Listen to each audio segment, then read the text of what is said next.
예수님께서 사마리아에 있는 수가라는 동네에 가셔서 한 여인을 만나십니다.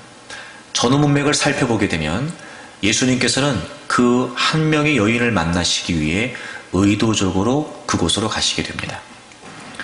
예수님께서는 그녀에게 생수이신 예수님 자신에게 소개를 하시는 과정 가운데 이 여인이 자신의 과거를 말하지 않았음에도 불구하고 알고 계시는 예수님을 경험하면서 이분이 선지자쯤 되겠다 싶은 마음을 갖게 됩니다. 그리고 이 여인은 평소 자신이 갖고 있었던 예배에 대한 궁금한 것을 예수님께 묻게 되고 예수님은 그 질문에 답을 해주시게 됩니다. 그리 길지 않은 몇 마디 주고받지 않은 이 대화 중에 예배를 뜻하는 헬라어 중에서 가장 많이 성경에 사용되고 있는 프로스케네어라고 하는 단어가 약 10번 이상 등장하게 됩니다. 그리고 예수님이 직접 하신 말씀이기도 하죠. 그래서 이 짧은 대화의 내용 중에 예배에 있어서 아주 중요한 개념과 본질적인 요소가 예수님의 직접적인 말씀을 통해 나타나고 있습니다. 이 예배에 관해 아주 분명한 의미를 우리에게 알려주고 있고 그래서 이 내용은 예배를 이야기할 때 빼놓을 수 없는 아주 중요한 내용이기도 합니다. 그리고 예수님께서는 예배에 관한 말씀의 결론을 이렇게 지으십니다. 하나님께서는 참되게 예배하는 자들을 찾으신다는 겁니다. 예배에 관해 이 여인과 말씀을 나누시고 주님의 결론이 뭐였냐? 하나님은 참되게 예배하는 자들을 찾으신다는 겁니다. 그러면 첫째, 예배가 다 예배가 아닌가 봅니다. 참되게 예배해야 되는 겁니다. 예배를 드린다, 이게 전부가 아니었던 겁니다. 나는 지금 예배 자리에 있어 순서를 따라 주어진 상황에 참여하고 있다, 이게 다가 아닌가 봅니다. 예배를 참되게 드려야 했던 겁니다. 또 하나, 하나님께서는 참되게 예배하는 자들을 찾으신답니다. 수없이 많은 예배가 있고 수없이 많은 사람들이 예배를 드리고 있습니다. 지금의 상황을 보게 되면 예배하는 자들을 찾으신다고 말씀하셨던 이 주님의 말씀이 이해가 되지 않을 만큼 말이죠. 그런데 예수님은, 하나님께서는 참되게 예배하는 자들을 찾으신다고 말씀하시는 걸 보면 참되게 예배함으로 하나님이 정말 예배구나 라고 여겨질 만한 예배가 그리 흔하지 않은가 봅니다.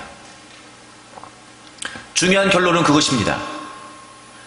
참되게 예배한다는 것.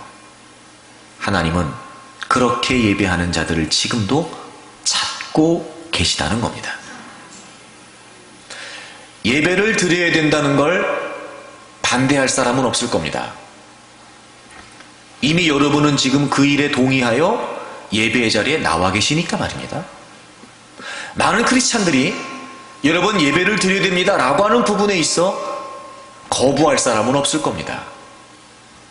하지만 여러분, 그게 예배의 전부가 아니었습니다. 예배를 드린다, 이게 전부가 아니라 지금 내 예배가 어떤 예배인지가 더 중요했던 겁니다.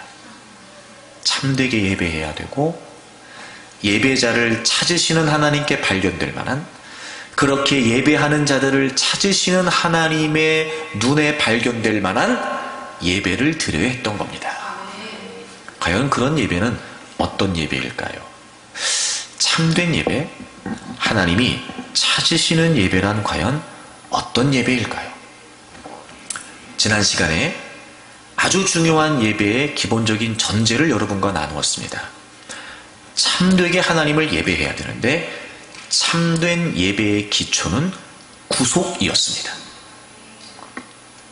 여러분, 우리가 구원받은 목적은 하나님을 예배하기 위함입니다. 하나님께서 메시아의 사역을 통해, 즉 모든 인류를 구원하시기를 원하셨던 그 일을 통해 궁극적으로 원하셨던 일이 뭐였냐면 죄인들을 구원받은 하나님의 자녀 만드셔서 예배자로 변화시키는 일이었습니다. 메시아 사역의 궁극적인 목적은 뭐냐? 죄와 사망 가운데 죽어 있었던 자들을 살리심으로 말미암아 우리를 살리신 그 아버지 하나님을 찬양하게 하시는 일이었단 말이에요.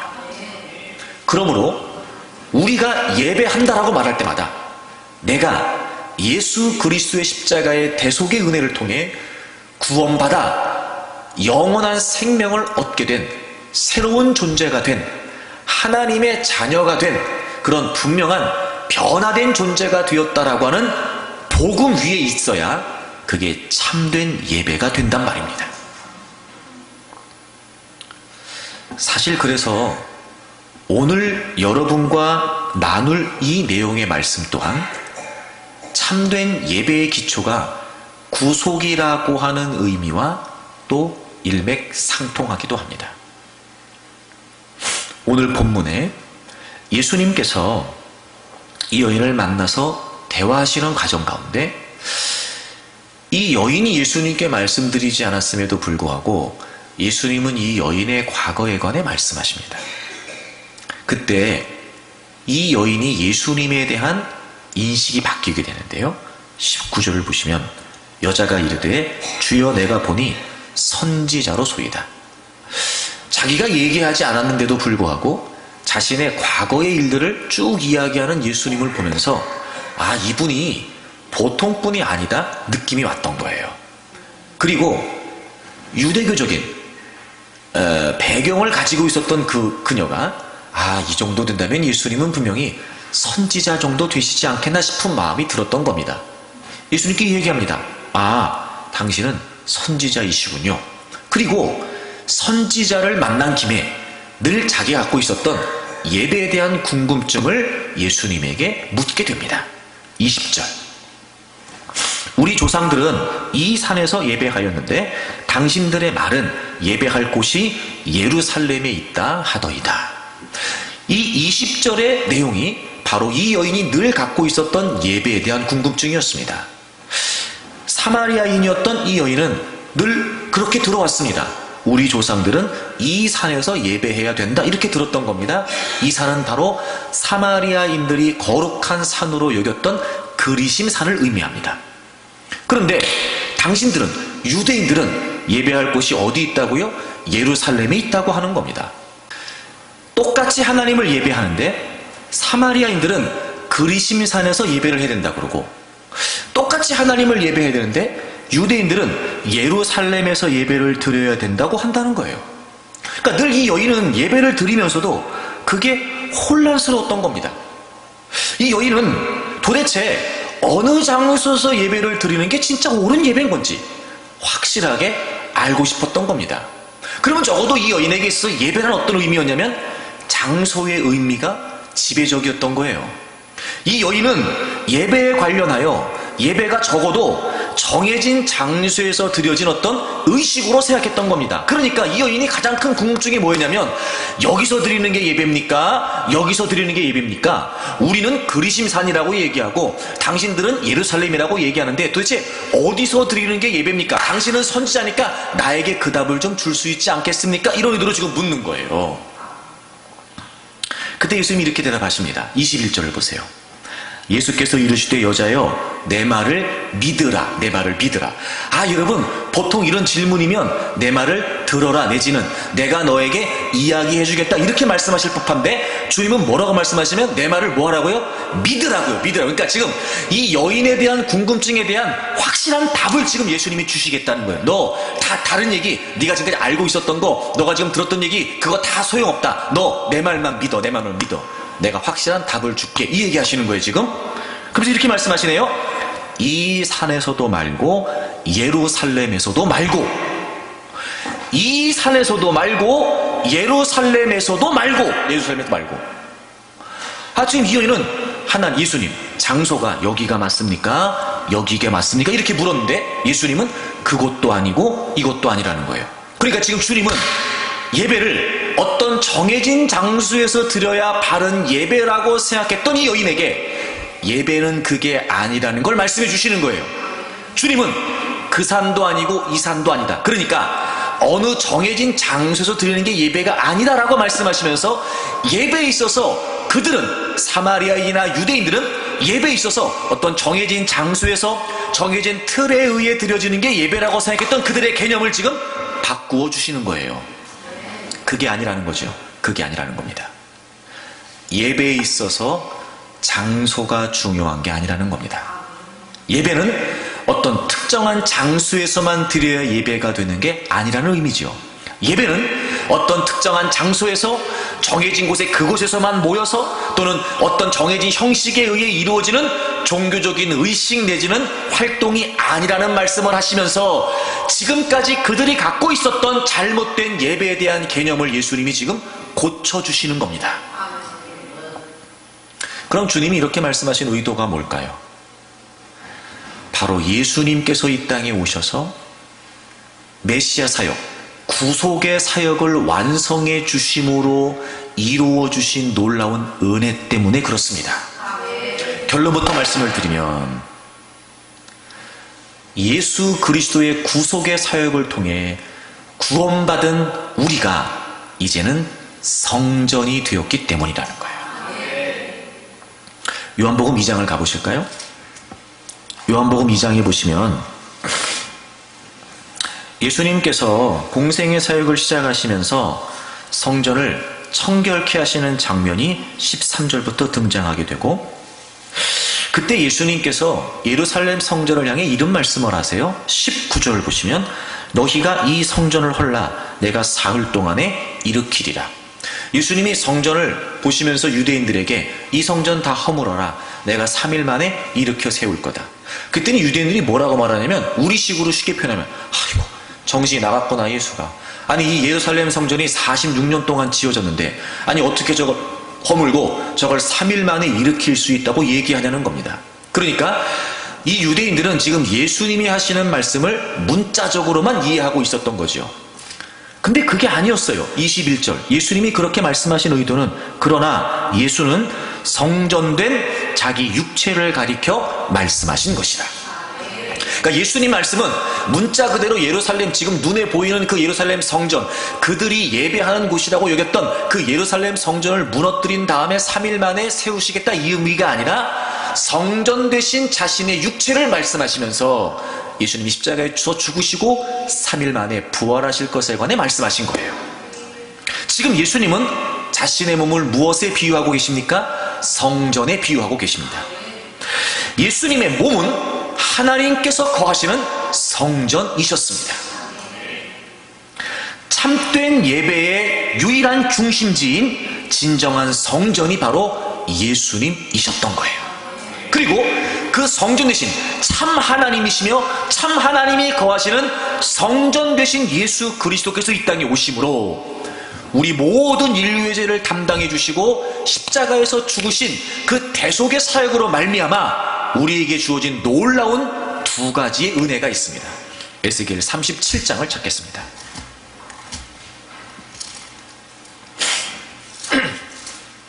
에스겔 37장을 보세요.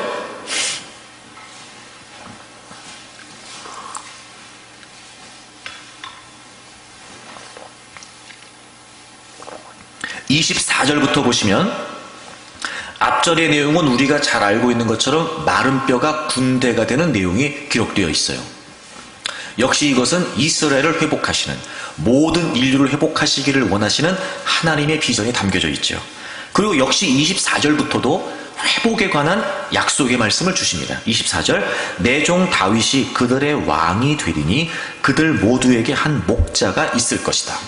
여기서 다윗이 왕이 된다라고 하는 말은 우리가 알고 있는 이스라엘 두 번째 왕 다윗을 지칭하는 것이 아니라 다윗의 자손으로 오시는 예수 그리스도를 의미하는 겁니다.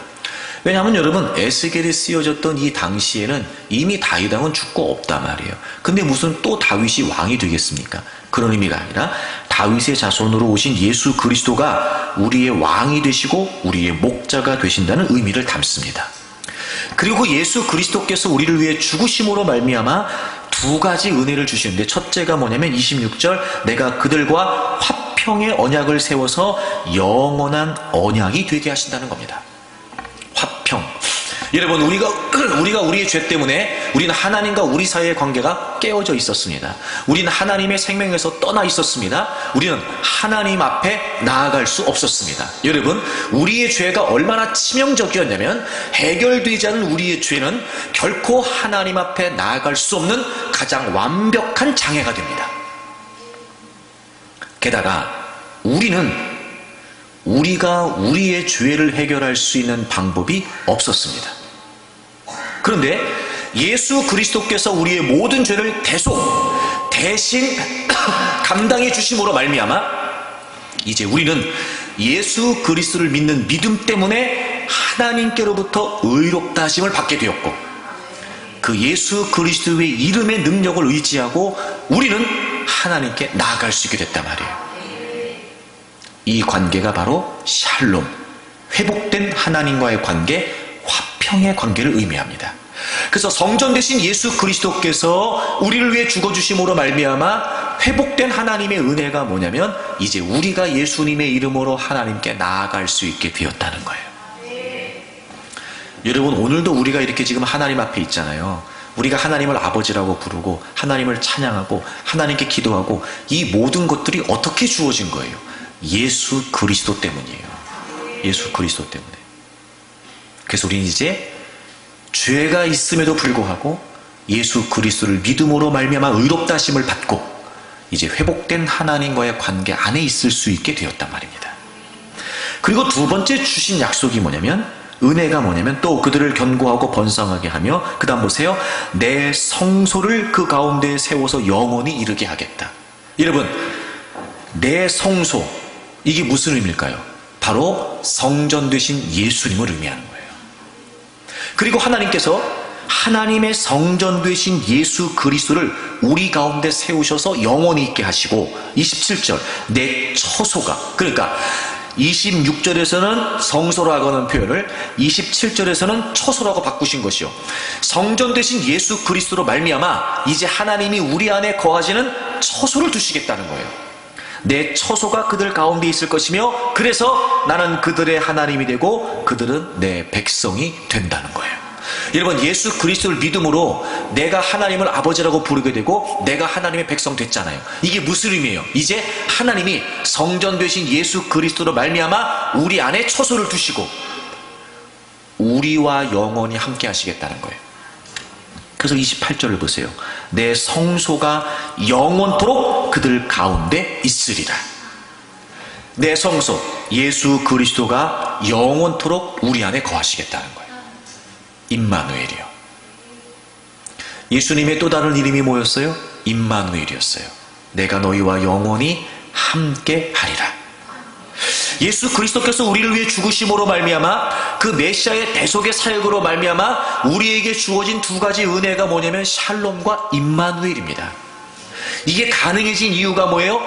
예수 그리스도께서 하나님이 거하시는 성전이시기 때문에, 그 하나님의 처소이신 예수 그리스도가 우리 안에 거하심으로 영원히 하나님이 우리 안에 함께 하시겠다는 겁니다.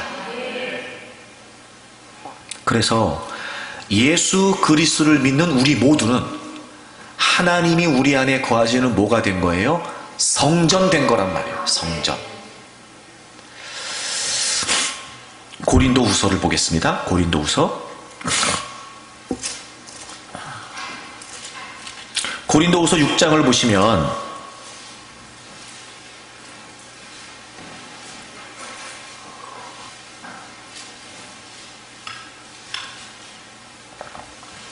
고린도후서 6장 16절을 보세요. 하나님의 성전과 우상이 어찌 일치가 되리요? 우리는 살아계신 하나님의 성전이라. 이와 같이 하나님께서 이르시되 내가 그들 가운데 거하며 두루 행하여 나는 그들의 하나님이 되고 그들은 나의 백성이 되리라. 여러분, 에스겔 37장에 나와 있는 말씀과 내용이 동일하지요. 내가 그들 가운데 거하고 두루 행하고 나는 그들의 하나님이 되고 그들은 내 백성이 될 것이다. 여러분, 우리가 그리스도의 대속의 사역을 통하여 성전 되신 예수 그리스도가 우리 안에 거하신단 말이에요. 이제 우리는 하나님이 거하시는 하나님의 성전이 되었습니다. 이걸 우리가 어떻게 알아요? 예수 그리스도를 믿음으로 말미암아 성령님이 우리 안에 내재하십니다. 그래서 바울 사도는요, 바울 서신 곳곳에서 아주 중요한 복음의 결과를 우리에게 선언하고 있는데, 그게 뭐냐면 예수 그리스도를 믿는 자들, 이미 그들 안에는 성령 하나님이 거하신다는 겁니다. 성령 하나님이. 여러분, 예수님을 다 믿으시죠? 정말 예수님이 여러분의 구주라고 다 믿으시죠? 자, 그러면 이제 여러분 안에 누가 거하신다고요? 성령님이 거하신다고요. 그래서 성령의 내주하심으로 예수 그리스도께서 우리와 함께 하시고, 그분은 하나님의 성전이시잖아요. 하나님의 영원토록 우리와 함께 하신다고요. 그래서 이제 우리는 뭐가 됐어요? 하나님의 성전 되었습니다. 그러므로 예배는 장소에 국한되거나 예배는 어떤 특정한 곳에 있어서 예배가 되는 것이 아니라 이제는 우리가 하나님의 성전이 됐단 말이에요. 하나님의 성전된 우리가 예수 그리스도의 이름을 의지하고 하나님께 나아가면 그 자리가 예배의 자리가 되는 거죠. 또 하나, 에베소서 2장을 찾아보세요. 에베소서 2장.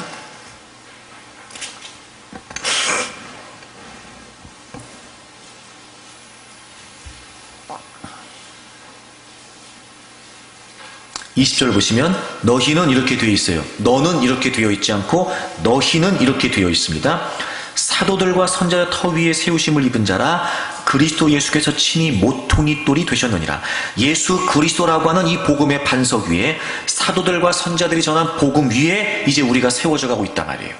21절, 그의 안에서, 예수 그리스도 안에서 건물마다 서로 연결하여 주 안에서 성전이 되어갑니다.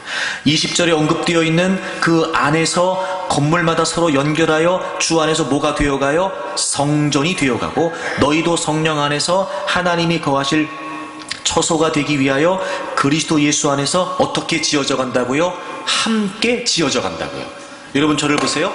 예수 그리스도를 믿는 제가, 예수 그리스도를 믿는 여러분들은 이제 성령님이 거하시는 하나님의 처소 성전이 되었습니다.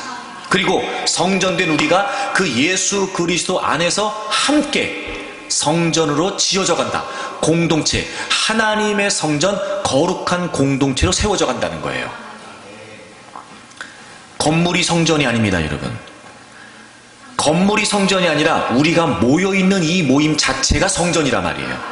그러니까 성전된 우리가, 하나님의 처소된 우리가, 여러분과 제가 함께 모여있기 때문에 성전인 것이지 건물이 성전이 아니란 말이에요.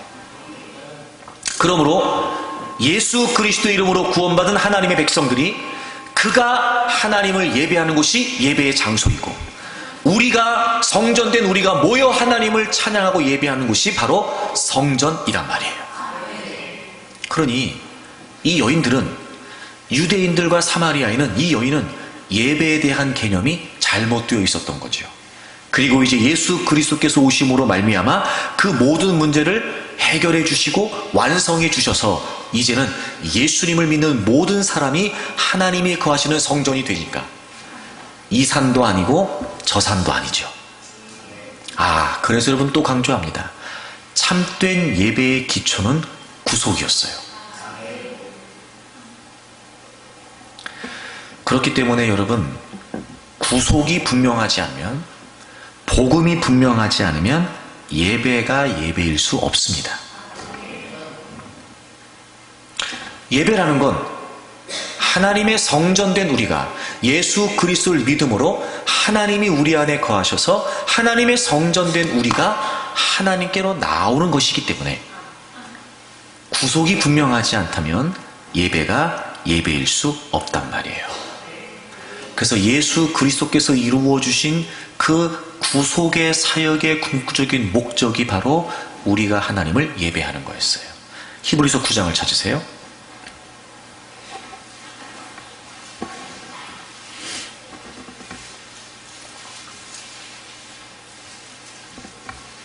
히브리서 9장을 보시면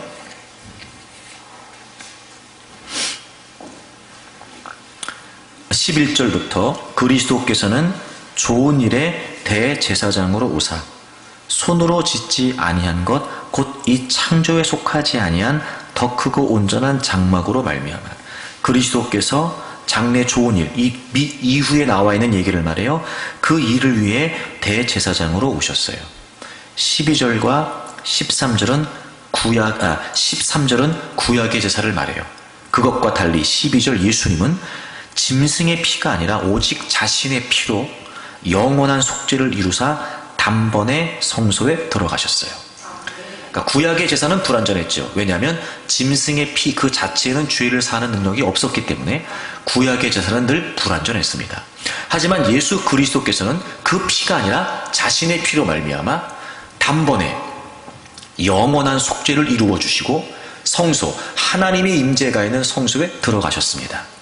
그리고 새 길을 우리에게 열어주심으로 말미암아 이제 우리도 14절 영원하신 성령으로 말미암아 흠없는 자기를 하나님께 드린 그리스도의 피가 우리의 양심을 죽은 행실에서 깨끗하게 하고 그 다음에 살아계신 하나님을 뭐하게 했다고요? 섬기게 했다고요.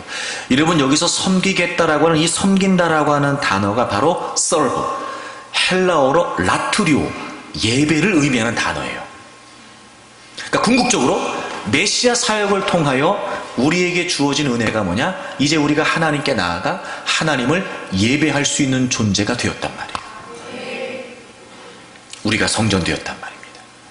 우리가 하나님 앞에 나아갈 수 있게 되었단 말이에요. 그러니까 여러분 이제는 장소가 중요하지 않습니다. 그렇죠? 장소가 중요하지 않아요. 자, 그럼 두 번째 이제 누구를 예배해야 되느냐? 누구를. 본문으로 돌아오세요. 요한복음 4장에 보면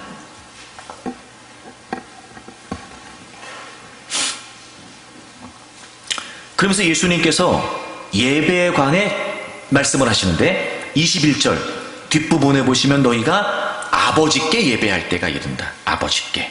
23절 아버지께 참되게 예배하는 자들은 또 23절 뒤에 아버지께서는 이렇게 예배하는 자들을 찾으신다. 여러분 예배에 관해 말씀을 하시면서 예수님 중에 연거푸 3번이나 반복하여 누구에게 예배하라고 되어 있어요? 아버지께 예배하라고 되어 있어요. 아버지께. 여러분 이걸 우리가 오해하지 말고 잘 이해해야 되는데, 자, 예수님께서 하나님을 아버지라고 표현하신 내용은 우리가 하나님을 아버지라고 부르는 성도와 하나님 사이의 관계에서의 아버지와 다른 의미예요. 예수님이 하나님을 아버지라고 표현하신 이 의미는 우리가 하나님을 아버지라고 부르는 의미와 분명히 다릅니다. 여기에서 예수님께서 아버지께 예배해야 된다고 3번이나 연거푸 언급하신 것은 굉장히 중요한 의미를 갖습니다. 어떤 의미일까요? 여러분 요한복음 5장을 가보세요. 5장 17절을 보시면 여러분 이 요한복음 5장은 여러분이 아시는 것처럼 예수님께서 베데스다 연못에서 38년 된 병자를 고치십니다. 근데 그날이 무슨 날이었냐면 안식일이었어요. 그래서 유대인들이 안식일에 병을 고치는 예수님을 핍박을 하기 시작을 합니다. 16절을 보실까요? 그러므로 안식일에 이러한 일을 행하신다 하여 유대인들이 예수를 뭐 했냐면 핍박합니다. 박해했단 말이에요. 그때 예수님께서 이렇게 말씀하세요. 17절 보세요. 예수께서 그들에게 이르시되 내 아버지께서 이제까지 일하시니 나도 일한다. 그러니까 왜 안식일에 병을 고칩니까? 이렇게 말했더니 예수님이 대답하시는 거예요. 내 아버지께서 일하시니까 나도 일한다. 이렇게 예수님은 지금 하나님을 아버지라고 표현하고 계세요. 근데 18절을 보세요. 유대인들이 이로 말미암아 더욱 예수를 죽이려고 합니다. 무슨 이유인지 모르겠지만 아버지라고 하나님을 표현하면서 아버지께서 일하시니까 나도 일한다 라고 하는 이 말 때문에 안 그래도 유대인들이 예수님을 박해하고 있었는데 지금 이 말씀 때문에 예수님을 더 죽이려고 했단 말이에요. 이유가 기록되어 있어요. 이는 안식일을 범할 뿐만 아니라 그 다음 잘 보세요. 하나님을 자기의 친아버지라 하여 자기를 하나님과 동등으로 삼으심이로다. 여러분 왜 유대인들이 예수님이 하나님을 아버지라고 부르는 것에 관해 이토록 화를 내고 예수님을 죽이려고까지 했냐면 예수님이 하나님을 아버지라고 표현한 것은 예수님과 하나님이 동등한 분이라고 하는 의미였기 때문이었고 유대인들은 예수님이 하나님을 아버지라고 하는 의미를 정확히 이해하고 있었던 겁니다. 그랬기 때문에 유대인들은 예수님을 죽이려고까지 했던 거지요. 예수님이 하나님을 아버지라고 표현하는 건 우리가 하나님을 아버지라고 하는 표현과 다릅니다. 예수님이 하나님을 아버지라고 표현하는 건 예수님과 하나님이 동등한 분이라는 거예요. 예수님과 하나님이 존재의 본질이 같다는 겁니다. 본성이 같다는 거지요. 예수님에게도 하나님과 동일한 신성이 있으시다는 거예요. 아들 예수님이 아버지 하나님과 동일한 본질과 본성을 지니고 있어 하나님과 예수님이 동등하다는 의미에서 예수님은 하나님을 아버지라고 표현했던 겁니다. 요한복음 10장을 가보실까요? 요한복음 10장에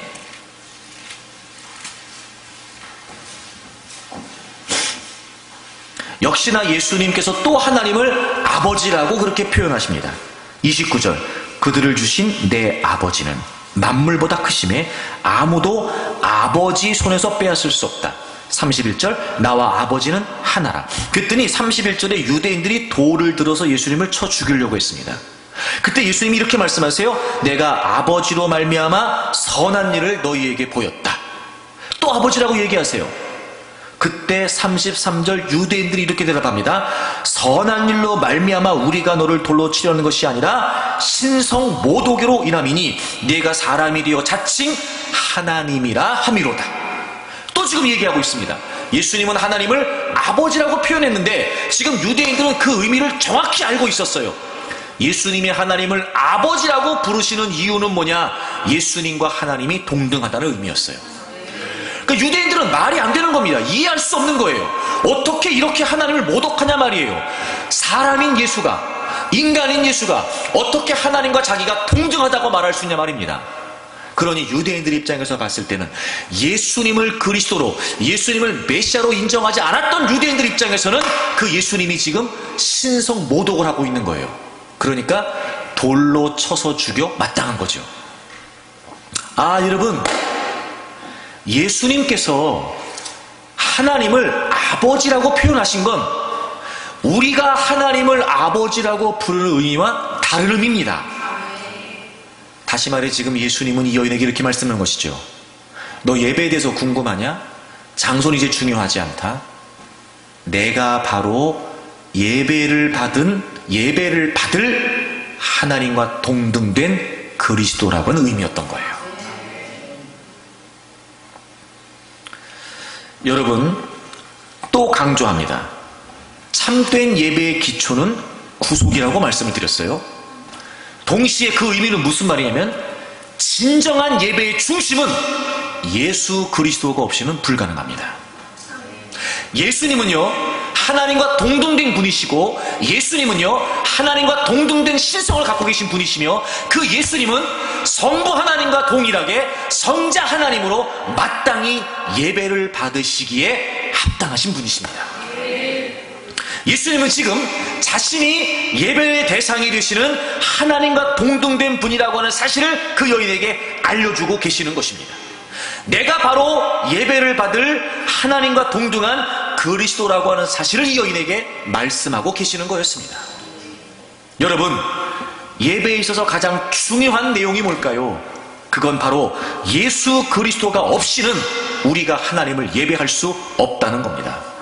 예수 그리스도는 우리의 모든 죄를 담당하심으로 우리를 하나님께로 이끌어 가시는 유일한 길과 진리가 되시는 분이신과 동시에 그분은 하나님과 동등하여 하나님과 본질이 같으신 하나님과 동일한 신성을 갖고 계신 하나님과 동등하신 하나님 그분이십니다. 그러므로 예수 그리스도가 본질적으로 하나님과 같은 분이라는 것을 인정하지 않는다면 그 예배는 하나님께 합당한 예배가 될 수 없습니다. 주 예수 그리스도의 이름으로 하나님을 예배하지 않는 예배는 결코 하나님이 받지 않으십니다. 이 사마리아 여인에게 예수님은 지금 예수님 자신을 하나님의 아들로 인정하고 자신을 하나님으로 예배하라고 가르치고 계시는 것이었습니다. 누구든지 하나님께 나아올 수 있는 것은 예수 그리스도 한 분뿐이십니다. 그런데 여러분, 이 시대가요 굉장히 중요한 그리고 심각한 치명적인 위기를 만나고 있습니다. 그게 뭐냐면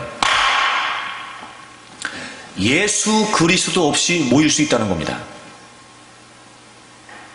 예수 그리스도 없이 연합이 가능하다는 겁니다. 예수 그리스도 없이 일치가 가능하다는 겁니다. 천만에요, 여러분. 그건 하나님이 받으시는 예배일 수 없습니다.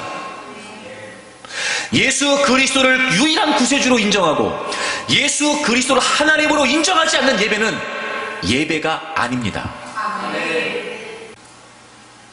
하나가 되려면 예수 그리스도가 분명해야 됩니다.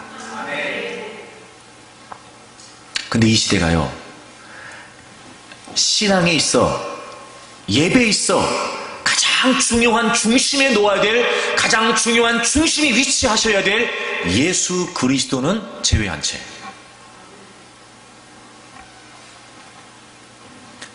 다른 교리가 같으면 된답니다. 적당히 서로 타협하면 된답니다. 그러니까 여러분, 이제 예수 그리스도 없고 사람만 있습니다. 예수 그리스도 안 계시고 교단만 있습니다. 그리고 예배를 합니다. 그리고 연합과 일치를 합니다. 여러분, 원수마귀에게 다 속는 겁니다. 지금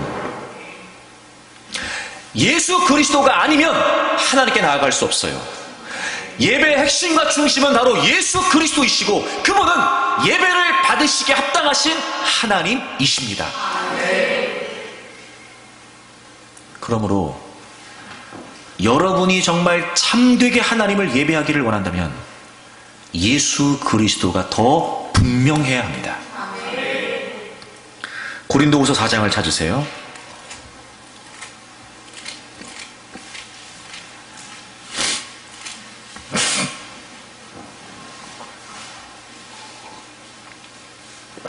(6절에) 보시면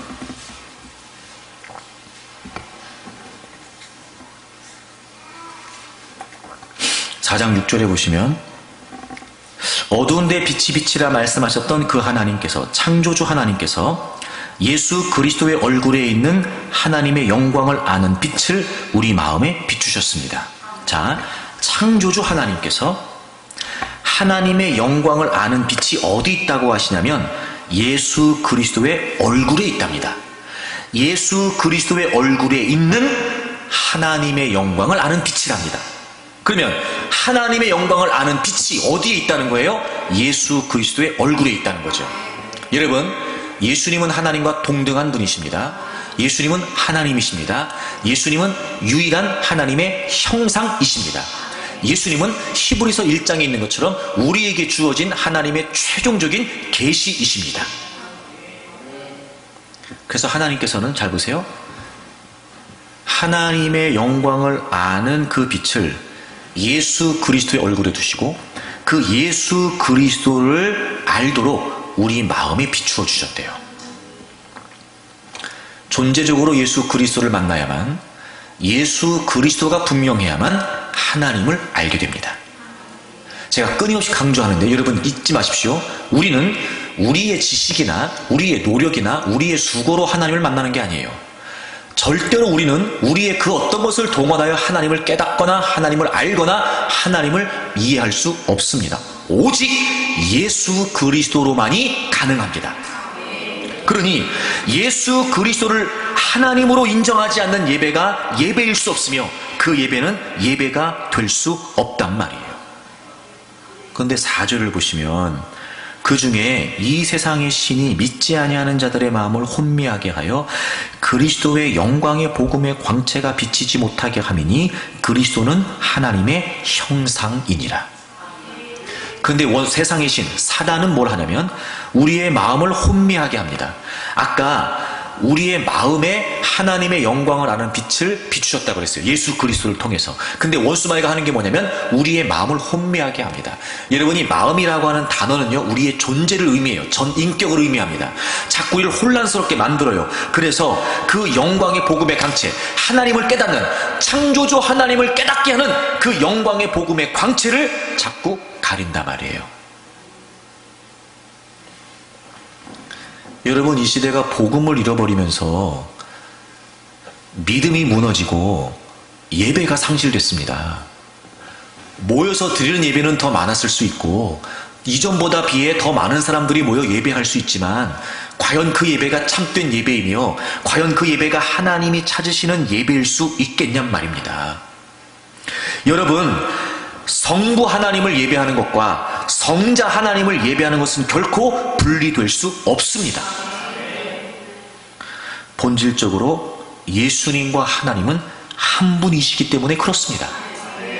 입술로 하나님을 예배할 수 있고 의식으로, 활동으로, 얼마든지 화려한 외형으로 하나님을 예배하고 경배한다고 할 수 있습니다. 하지만 실상은 그것이 예수 그리스도 안에서 예수 그리스도의 이름으로 그 복음의 가치와 정체성 하에서 이루어지는 예배가 아니라면 그 어떤 것도 예배일 수 없습니다. 예수 그리스도를 통해서만 우리는 하나님을 알 수 있고 예수 그리스도를 통해서만 하나님을 깨닫기 때문에 그 하나님을 경외할 수 있으며 예수 그리스도가 분명해야 예수 그리스도가 중심에 계셔야 하나님을 하나님으로 깨닫고 예배할 수 있게 된단 말입니다. 그래서 예배의 본질을 다 잃어버렸습니다. 여러분, 예배는 죄인된 우리가, 하나님의 백성된 우리가 예수 그리스도를 통해 하나님 앞에 나와 존재적으로 하나님을 만나는 진정한 존재와 존재의 만남이란 말이에요. 원래 하나님께서 이스라엘 백성들에게 예배를 위해 성소를, 성막을 제정하실 때도 그 의미였어요. 여러분, 출애굽기 29장을 찾아보세요. 출애굽기 29장을 보시면 성소와 성막에 관해 말씀하시면서 출애굽기 29장 42절을 보십시오. 이는 너희가 대대로 여호와 앞 회막문에서 늘 드릴 번제라. 내가 거기서 너희와 뭐 한다고요? 만난다고요. 만나고 43절 내가 거기서 이스라엘 자손을 또 만나리니 내 영광으로 말미암아 회막이 거룩하게 될지라. 성막이라고 되어 있지 않고 뭐라고 되어 있어요? 회막. 이 회막이라고 하는 말은 말 그대로 모인다는 의미예요. 미팅 텐트, 만날 장소라는 의미예요. 회막으로 나와. 또 44절 내가 그 회막과 제단을 거룩하게, 회막이라고 되어 있어요. 그 다음 보세요. 45절 보세요. 내가 이스라엘 자손 중에 뭐 하신대요? 거하신대요. 그렇게 하나님이 되신답니다. 46절 그들은 내가 그들의 하나님 여호와로서 그들 중에 거하려고 그들을 애굽 땅에서 인도하여 낸 줄 알리라. 나는 그들의 하나님 여호와이니라. 여러분, 하나님이 하나님과 하나님 백성들 사이에서 원하시는 건 뭐냐면요, 그들 중에 거하시고 그들과 만나시고 그들과 교제하시는 거예요. 근데 그걸 어디서 이루신다고요? 성막에서. 성막에서 뭐 했어요? 예배 드렸잖아요. 그럼 하나님이 성막을 제정해 놓으시고 성소를 제정하시고 제사를 제정하시고 하신 모든 이유가 뭐예요? 만나시는 거예요. 만나는 거예요.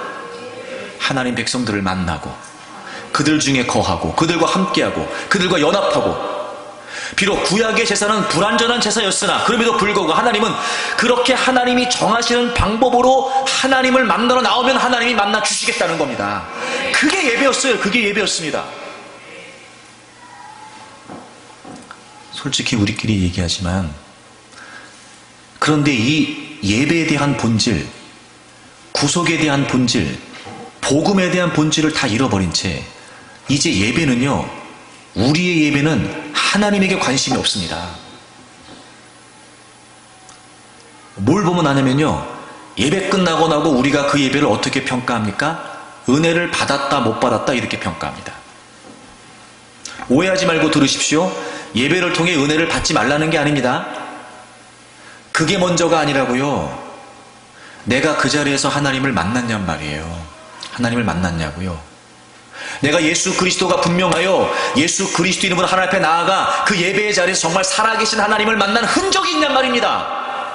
여러분, 하나님은요 실제 하시는 분이십니다. 실제 하시는 분. 느낌이 아니고요, 감정이 아닙니다. 하나님은 실제 하시는 분이시라고요. 과연 우리의 예배 가운데 내가 예수 그리스도로 말미암아 하나님 앞에 나아가 그 살아계신 하나님을 만나는 분명한 경험이 우리에게 있냐 말입니다. 그런데 어느 순간부터 우리 예배의 중심이 하나님이 아닙니다. 예수 그리스도가 없기 때문에 그렇습니다. 예배의 중심에 내가 중심입니다. 여러분, 그래서 참된 예배를 위해 가장 큰 방해물이 뭐냐면요, 나예요. 나. 여러분, 제가 여러분에게 묻고 싶습니다. 여러분, 오늘 왜 예배에 나오셨습니까? 여러분의 예배 이유는 뭡니까? 은혜 받으려고요? 그건 잘못된 이유입니다. 응답 받으려고요? 잘못된 이유라니까요. 그것보다 이전에 더 근본적으로 하나님 앞에 내가 나오는 거예요. 하나님과의 만남 안에서 응답도 있고 치유도 있고 은혜도 있고 회복도 있는 거지. 그들은 하나님은 관심 없습니다. 그러니까 예배가 이 모양이 된 거예요. 하나님은 우리의 중심에 안 계십니다. 복음이 분명하지 않아요. 예수 그리스도가 분명하지 않습니다. 그러니까 예배가 이 모양이 된 겁니다. 그리고 다 사람 중심입니다. 사람 중심, 인간 중심. 내가 좋아야 예배가 좋은 겁니다. 예배도 내 마음대로 합니다. 예배를 거룩하신 하나님을 의식하여 예수 그리스도를 통해 하나님을 경외함으로 예배하려고 하지 않습니다. 예수 그리스도가 분명하지 않으니까 예배가 다 무너진 겁니다. 회복이 뭘까요? 예배가 회복하는 게 뭐예요? 예수 그리스도를 분명히 하는 거예요. 복음의 가치를 분명히 하는 거라고요. 예수 그리스도가 아니고서는 우리는 하나님을 깨달을 수 없어요.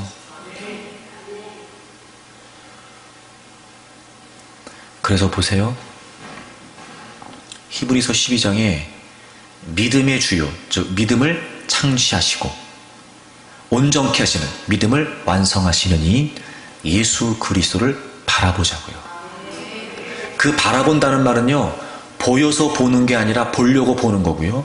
그 바라본다라고 하는 말은요, 줄곧 그것만 본다는 거예요. 여러분, 신앙생활 잘하는 비결이 뭐냐면요, 예수 그리스도가 분명한 거예요. 그분을 통해서만 하나님께 나아갈 수 있으니까요. 근데 우리는 하나님 그분에 대한 관심은 없습니다. 하나님의 능력에 대한 관심만 있죠. 우리는 우리가 처해지는 모든 형편과 처지에 내가 받아서 얻어서 그것만 해결되고 더 편안해지고 안락해지고 그리고 더 삶이 윤택해지면 그걸로 답니다. 그 이유를 가지고 하나님을 예배한다는 겁니다. 그러니까 우리의 예배에 하나님은 관심이 없어요.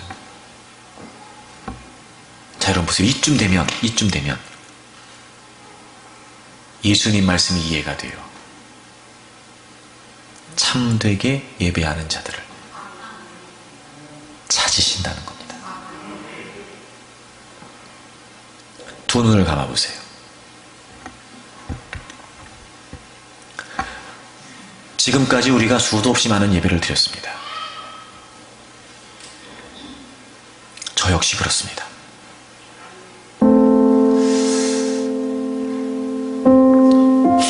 여러분, 우리가 참되게 예배했는가? 지금도 하나님은 참되게 예배하는 자들을 찾으신다고 하는데, 과연 우리가 지금까지 드렸던 수없이 많은 예배들이 하나님께 발견될 만 했는가? 그래요, 여러분. 우리의 인생의 여정이 곤고하고 힘겨울 때마다 위로가 필요하고 용기가 필요하고 해결도 필요하죠. 근데 그 모든 걸 주시는 분은 하나님이십니다. 하나님을 만나지 않고 하나님 그분에게 관심이 없고 하나님 그분이 중요하지 않는데 위로, 치유, 용기, 그것만 얻으면 됩니까? 그럼 그게 진정한 걸까요? 이거 지금 뭔가 잘못돼도 크게 잘못된 거 아닙니까? 여러분의 예배의 이유는 무엇이었고 여러분의 예배의 목적은 무엇이었습니까? 구속의 은혜로 말미암아 예수 그리스도가 분명하고 그분이 하나님이라고 하는 사실을 인정하여 하나님을 예배합니까? 예수 그리스도는 우리 안에 거하십니다. 하나님과 완벽한 연합과 일치를 이루었고 그분과 치밀한 관계 안에 있습니다. 얼마나 우리가 하나님에게 관심이 있는가, 얼마나 우리 예배가 하나님과 관련되어 있는가. 여러분, 우리는 이 시점에서 우리의 예배를 살펴야 합니다. 하나님은